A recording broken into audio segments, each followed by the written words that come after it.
Cyprus is a reminder that copper is derived from the island's name.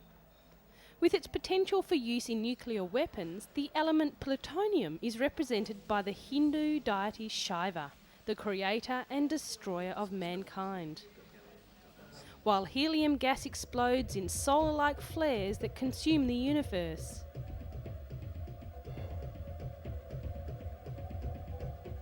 This is a three-dimensional computer animation of the elements.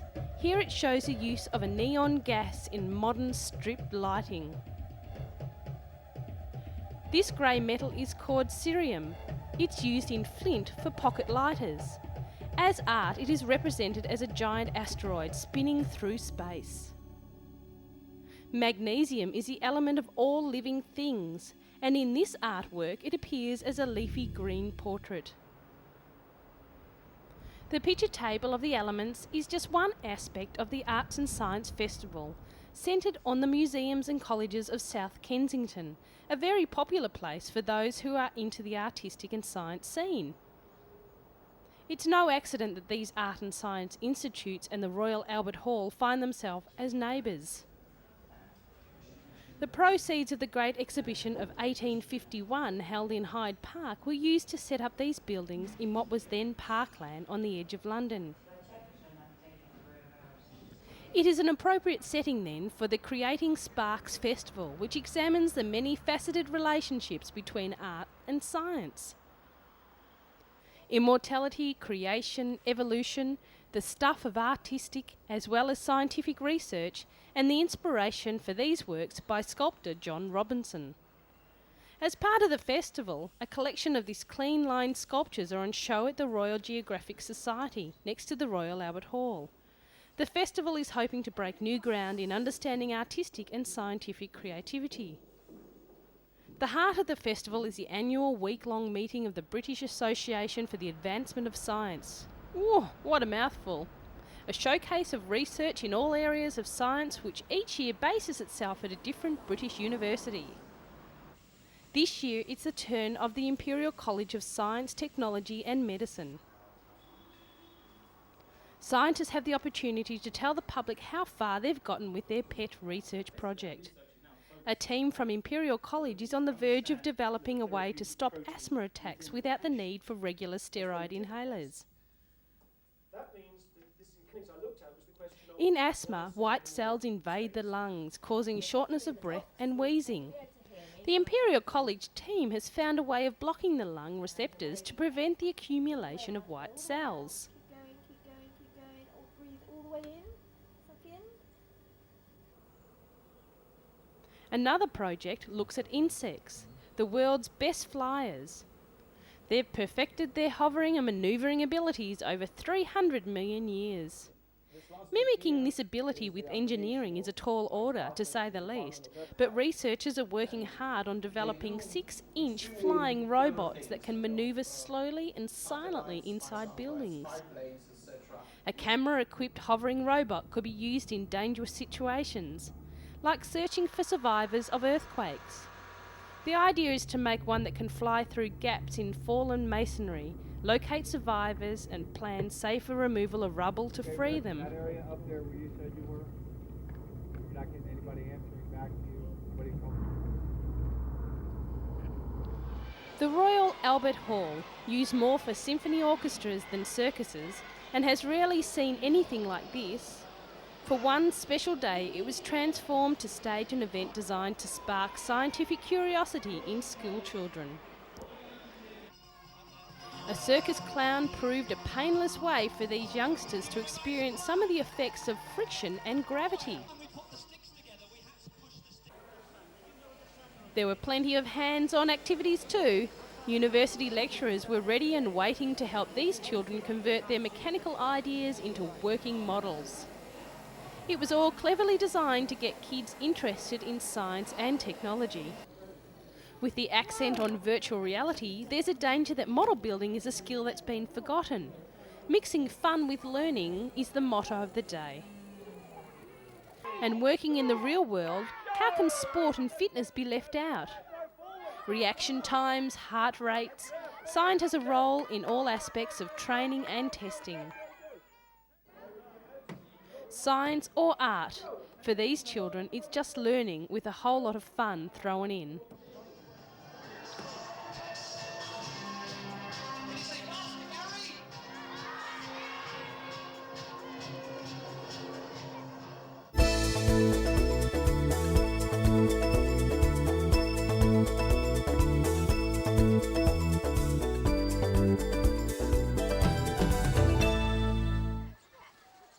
On a hill overlooking Yangon sits a smiling Buddha made from a huge slab of pure white marble. It's the biggest marble Buddha image in the world, according to the government of Myanmar. It has been nearly a year since an elderly Burmese sculptor stumbled across a huge slab of flawless marble north of Mandalay. And after months of planning, sculpting, transporting and praying, a majestic white marble Buddha now sits on a hill in the nation's capital. Marble is a stone that comes from limestone. It has been transformed from intense heat and pressure and is often used in sculptures and buildings. To find a piece as pure in colour as this one is quite unusual. Weighing more than 400 tonnes and measuring 37 feet tall, the Buddha is said to be the largest image of its kind in the world. It was a huge task to move the marble, with a specially crafted barge required, because the stone was too heavy for the road. Along with the special barge, 2 temporary railroads were built to transport the massive slab. More than 100,000 locals turned out to witness the moving of the Buddha statue. The barge stopped at townships along the way so that people outside of Yangon got their chance to pay respects. It is hoped that the Buddha will bring happiness and protect from danger. The government plans to open the Buddha site once work is complete on the massive temple surrounding it.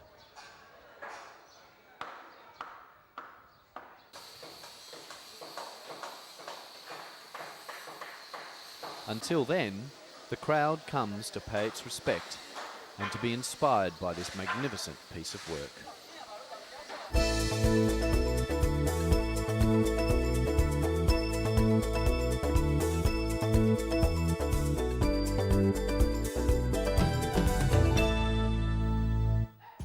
If you have a pet, you may know that leaving it behind in kennels while you're on holiday can be a stressful experience for both you and your pet. You may worry about whether your pet is eating, sleeping and being cared for properly, or just whether or not they're getting enough pats. Paul Bliss is the owner of Gay Dog Boarding Kennels and believes he has come up with a solution to the problem. By installing a web camera in his kennels, Paul is able to upload pictures of his canine guests over the internet, so people can see how their pets are coping, for a minimal charge, naturally. Paul is confident that the webcam installation will revolutionise the practice of putting dogs in kennels.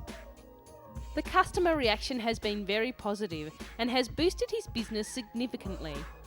It allows existing customers to see their animals and potential customers to see how the kennels operate. Paul says it's been good for business, attracting new customers from 40 or 50 kilometres away. The webcam pictures are updated every 10 minutes and are loaded directly onto the internet.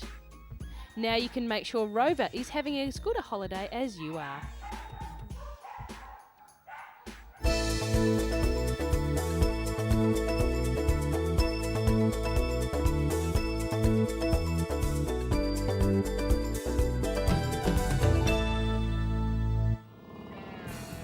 It would be a dream come true for any bikers club in the world to have their very own motorcycle design put into production.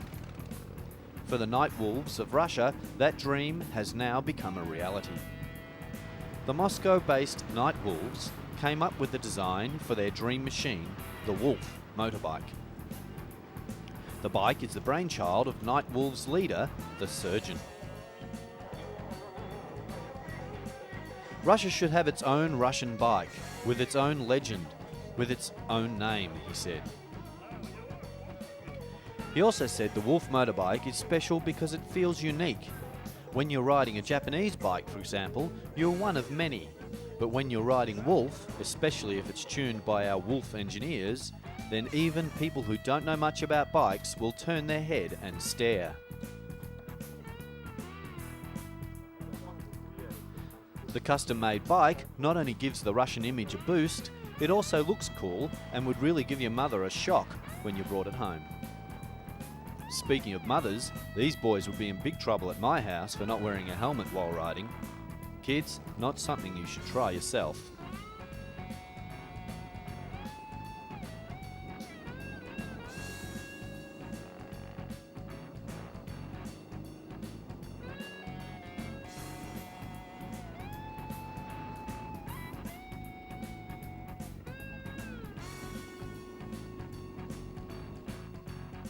To get the Wolf motorcycle into production, the enterprising Night Wolves found a manufacturer in the town of Irvet in the Russian Urals.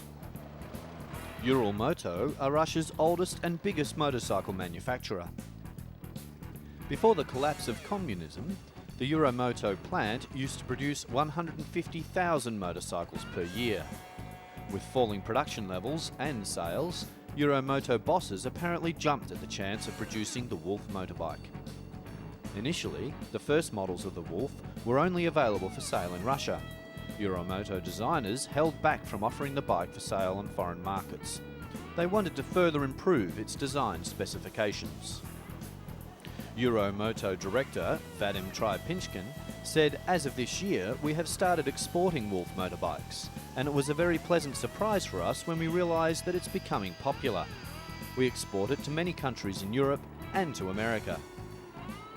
A standard model of the Wolf motorbike will cost around $2,800 in Russia. Cheap for a custom motorcycle of this type. But prices rise sharply for the export models. But despite a price tag of £4,200 sterling, the Wolf has picked up a strong following in Britain, and sales are expected to increase. I think it's the fact that it's a custom that doesn't look like a Harley-Davidson is what makes it sell, says David Angel, owner of the F2 motorcycle dealers in Banbury, Oxfordshire, England. Angel, an avid biker since the age of 17, says the young generation of serious bikers are looking for something different with a distinctive look. So, will the new kings of the road be riding a Russian motorbike? Only time will tell, but established motorbike manufacturers had better watch out.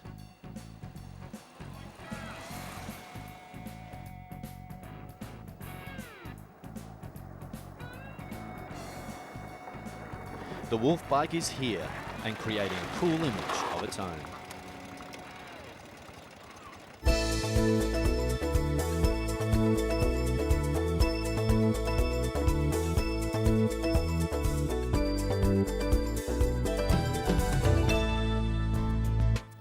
Concerned by a recent spate of shark attacks, scientists in Australia have fitted a fearsome great white shark with a sophisticated tracking device as they try to understand more about shark behaviour. Neil, as the shark has been named, is the second of his species to be tagged in this way by Australian researchers from CSIRO. Neil takes his name from Neil Blunden, the commercial fisherman who helped the scientists catch the shark for long enough to be fitted with a high-tech satellite transmitter. Now each time Neil surfaces, his tag transmits to a satellite and his whereabouts are beamed back to researchers. Scientists believe knowing the shark's habitat might help explain why and when shark attacks occur. They admit that many more of Neil's friends will need to be tagged to get a good picture of their behaviour.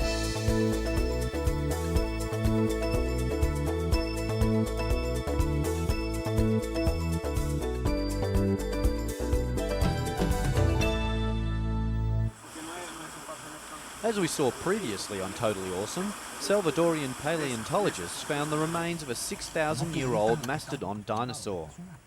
Recently, however, they have discovered at least 4 other species' remains, prompting officials to extend the excavation that began with an accidental discovery. We found fragments of an ancient deer, of ancient camels, of giant caterpillars, caterpillars over 2 metres long, and 3 different types of mastodons. We've also found fragments that we have not been able to identify, said paleontologist Daniel Aguilar. The discovery, the first of its nature in the small Central American nation, is considered quite significant, given the vastness of information paleontologists will be able to gather about the mastodons and their habits.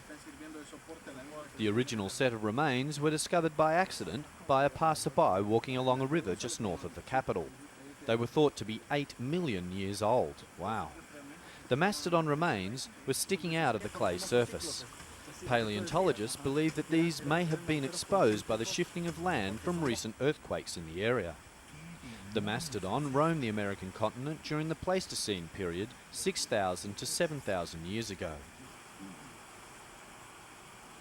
Scientists believe that dinosaurs roamed the Earth 65 million years ago, and their extinction was due to a massive disturbance in the environment.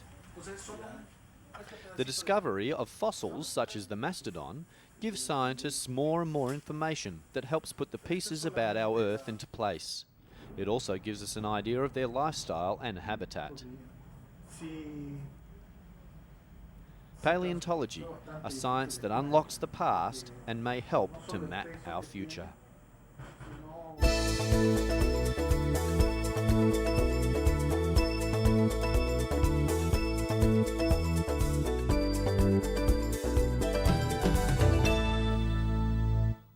Hey, check this out. It's almost a scene from a holiday postcard. These mountains are home to the world-famous Himalayan glaciers Gangatori and Pindari in the Indian northern state. The bad news though, they're melting. Geologists fear that the Himalayan glaciers will disappear by 2035 if no immediate steps are taken. The danger of losing the glaciers has alarmed conservationists who say that the Pindari glacier has shifted by 1 kilometre. Research by Geological Survey of India in the northern city of Lucknow reveals that the rate at which the Gangatori glacier melts has increased from 10 metres per year in 1935 to a staggering 76 metres in 1999. At about 7,000 metres above the sea level, the 32-kilometre long and 2.5-kilometre wide glacier has turned from ice into a mass of snow due to the increasing global temperatures. The local government has now drawn up an action plan to save the glaciers. It has also set up a committee of experts to advise it on the issues. We are planning to control tourist activity in this region so that the glaciers are not affected, depleted. We also plan to ban plastics and such other non-degradable articles which affect the environment, said the Chief Minister. There are about 15,000 glaciers along the Himalayan mountains, where the major rivers begin. Environmentalists warn that these beautiful views soon will be gone if we do not look after our Earth.